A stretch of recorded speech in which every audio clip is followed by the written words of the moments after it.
अस्सलाम वालेकुम वरहमतुल्लाहि वबरकातुह। तो प्रीवियस लेक्चर के अंदर हमने देखा था रीडायरेक्शन के बारे में, और इस लेक्चर के हम देखेंगे कि यूज़र्स को किस तरह से मैनेज करेंगे, रोल्स वगैरह कैसे देंगे, एक्सेस कैसे देंगे अदर यूज़र्स को। ठीक है, तो उसके लिए आपने आ जाना है जी। यूज़र्स का ऑप्शन होगा आपके पास वर्डप्रेस के अंदर। यहाँ पे ऐड यूज़र का ऑप्शन है, प्रोफाइल क्या है, ऑल यूज़र है। तो यहाँ पे ऑल के अंदर एडमिनिस्ट्रेटर है एक, उसकी पोस्ट है जी 12 एंड ईमेल ये है, नेम कुछ भी नहीं है, यूज़र नेम ये है। ठीक है, व्यू कर सकते हैं और एडिट कर सकते हैं। ठीक है, यहाँ पे बल्क एक्शन है, डिलीट, सेंड पासवर्ड, रीसेट। ठीक है, यहाँ पे change role to shop manager, customer, subscriber, contributor, author, editor. ठीक है, no role for this site भी कर सकते हैं। अब ऐड न्यू यूज़र करने के लिए आपको क्या करना है जी, ऐड न्यू यूज़र के ऊपर क्लिक करना है यहाँ पे। ठीक है, यहाँ पर आपने यूज़र नेम देना है। ठीक है, कोई भी आप यूज़र नेम देख सकते हैं। ठीक है, मिस्टर ए। ठीक है, यहाँ पे ईमेल दे दें जी, कोई भी दे दें इस तरह से, gmail.com। ठीक है, फर्स्ट नेम दे। ठीक, एंड देन हमारे पास उसकी अगर कोई आप वेबसाइट प्रोवाइड करना चाहते हैं, ठीक है, वो दें। वेबसाइट जैसे यहाँ पे लिख लेते हैं। ठीक है, और यहाँ पे यूज़र नेम कुछ अच्छा सा लिख लेते हैं। ठीक है, ताकि हम लॉगिन कर पाएँ। एंड यहाँ पे लास्ट नेम कुछ भी दे देते हैं, बी ले दें। अब यहाँ पे ये पासवर्ड हो गया जी हमारे पास, जनरेट पासवर्ड।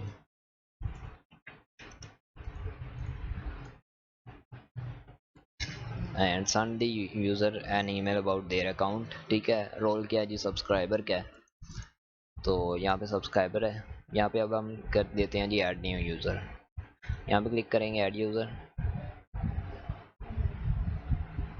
यहाँ पे हमारा जो यूज़र क्रिएट हो चुका है, ये उसका पासवर्ड है, ये उसका यूज़र नेम है। यहाँ पे कंट्रोल सी करते हैं और किसी और प्रोफाइल के अंदर आपको लॉगिन करके दिखा देते हैं।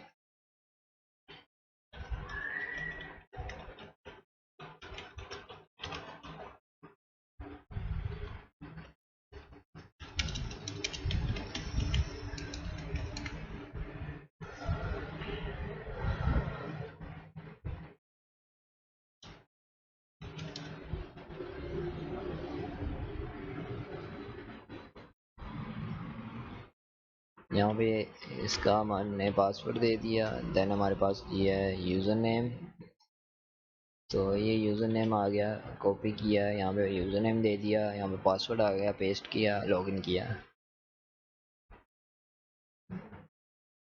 ठीक है, यहाँ पे जो सब्सक्राइबर है उसके पास सिर्फ प्रोफाइल का एक ऑप्शन शो हो रहा है, प्रोफाइल डॉट PHP।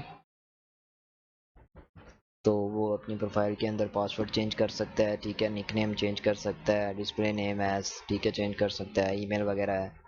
यहाँ पे फेसबुक वगैरह की बायोग्राफी लिख सकता है, इमेज न्यू पासवर्ड लगा सकता है, न्यू एप्लीकेशन पासवर्ड लगा सकता है। बाकी उसके पास कुछ भी ऑप्शन नहीं है। ठीक है, यहाँ पे डैशबोर्ड के ऊपर भी क्लिक करेगा तो आपको दिखा देता हूँ डैशबोर्ड के ऊपर क्या ऑप्शन आ रहे हैं।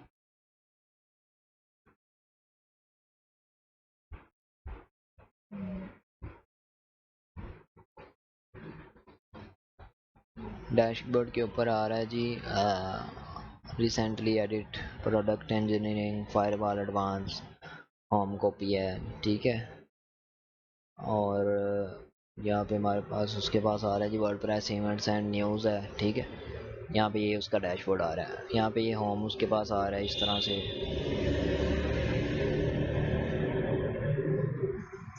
और यहाँ पे उसके पास कोई भी और ऑप्शन एक्स्ट्रा नहीं आ रहे। लॉग आउट का ऑप्शन है, यहाँ पे कुछ भी और ज़्यादा में एक्स्ट्रा फीचर्स नहीं है।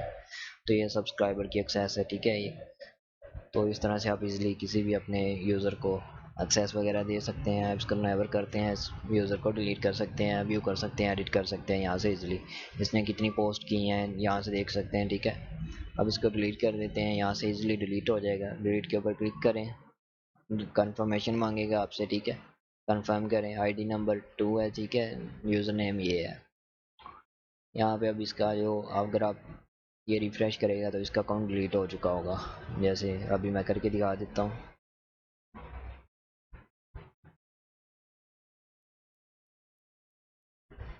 तो यहाँ पे देखें जो इसने रीडायरेक्ट कर दिया जी होम पेज के ऊपर, लॉगिन पेज के ऊपर। अभी यहाँ पे भी आपको रिफ्रेश करके दिखा देते हैं, ये वाले ऑप्शंस आई थिंक डिलीट हो गए होंगे। ठीक है, यहाँ पे डिलीट हो गया। ठीक है, स्किप टू मेन कंटेंट है, ये पता नहीं क्या है। अभी होम पेज की देखें, स्टाइलिंग बिल्कुल ख़राब हो गई है क्योंकि हमने थीम चेंज कर लिया। तो इस तरह से आप इजीली यूज़र्स को मैनेज कर सकते हैं, डिलीट कर सकते हैं और रोल्स वगैरह ऐड कर सकते हैं। ठीक है, एडिटर रोल के अंदर उसके पास एक्सेस होगी, वो पोस्ट और पेजेस वगैरह को एडिट कर सकेगा पर डिलीट नहीं कर सकेगा। ठीक है, तो एडमिनिस्ट्रेटर के पास फुल एक्सेस होती है। ठीक है, आप किसी को भी देंगे वो आपकी पूरी वेबसाइट डिलीट कर सकता है। ठीक है, पूरी वेबसाइट का जो डिज़ाइन वगैरह है, प्लगइन वगैरह है, उसकी फंक्शनैलिटी डिलीट कर सकता है, सारी चीज़ें चेंजेस कर सकता है। तो ये रेकमेंडेड नहीं होता किसी को भी देना। और मोस्टली यहाँ पे हमारे पास कुछ प्लगइन्स भी आ जाते हैं जिससे हम एक लिमिटेड एक्सेस दे सकते हैं, और वो एडमिनिस्ट्रेटर की एक्सेस भी उनके पास होगी पर वो कुछ भी चेंज नहीं कर पाएंगे, जैसे हमारी ईमेल, हमारा पासवर्ड वगैरह, हमारा यूज़र नेम नहीं चेंज कर पाएंगे। फॉर एग्जांपल अगर मैं किसी को भी ये एक्सेस दूँ तो वो चेंज कर लेगा, अपनी ईमेल लगा लेगा यहाँ पे, वो वेबसाइट को मुझे वापस करे ना करे उसकी मर्ज़ी हो सकती है। पर फिर भी मेरे पास काफ़ी ज़्यादा मैटर्स हो सकते हैं, मैंने बैकअप होगा, मेरे सर्वर के ऊपर बैकअप होगा इस वेबसाइट का, वो मैं दोबारा से रीस्टोर कर लूँगा, वर्डप्रेस अनइंस्टॉल कर दूँगा डिलीट करके सर्वर से। और जो नॉर्मल यूज़र्स होते हैं उनको इतना आइडिया नहीं होगा, तो अगर कोई भी किसी अपने दूसरे यूज़र को अपना एडमिनिस्ट्रेटर का पासवर्ड एंड ईमेल वगैरह दे देगा, तो जो दूसरा बंदा होगा अगर वो ईमेल चेंज कर दे, पासवर्ड चेंज कर दे, तो जो नॉर्मल यूज़र होगा वो फिर लॉगिन नहीं कर पाएगा एडमिनिस्ट्रेटर के तौर पे। तो फिर उसको वो काफ़ी ज़्यादा तंग कर सकता है, परेशान कर सकता है, वो उसकी ऊपर होता है जिस बंदे ने फिर चेंज कर लिया। तो इस तरह से आपको एहतियात करनी पड़ती है कि आपको कौन सा रोल किसको देना चाहिए, वो भी आपके जहन में होना चाहिए। मिलते हैं नेक्स्ट लेक्चर के अंदर, उम्मीद करता हूँ सबको क्लियर होगा। और थैंक यू फॉर वॉचिंग, अल्लाह हाफिज़।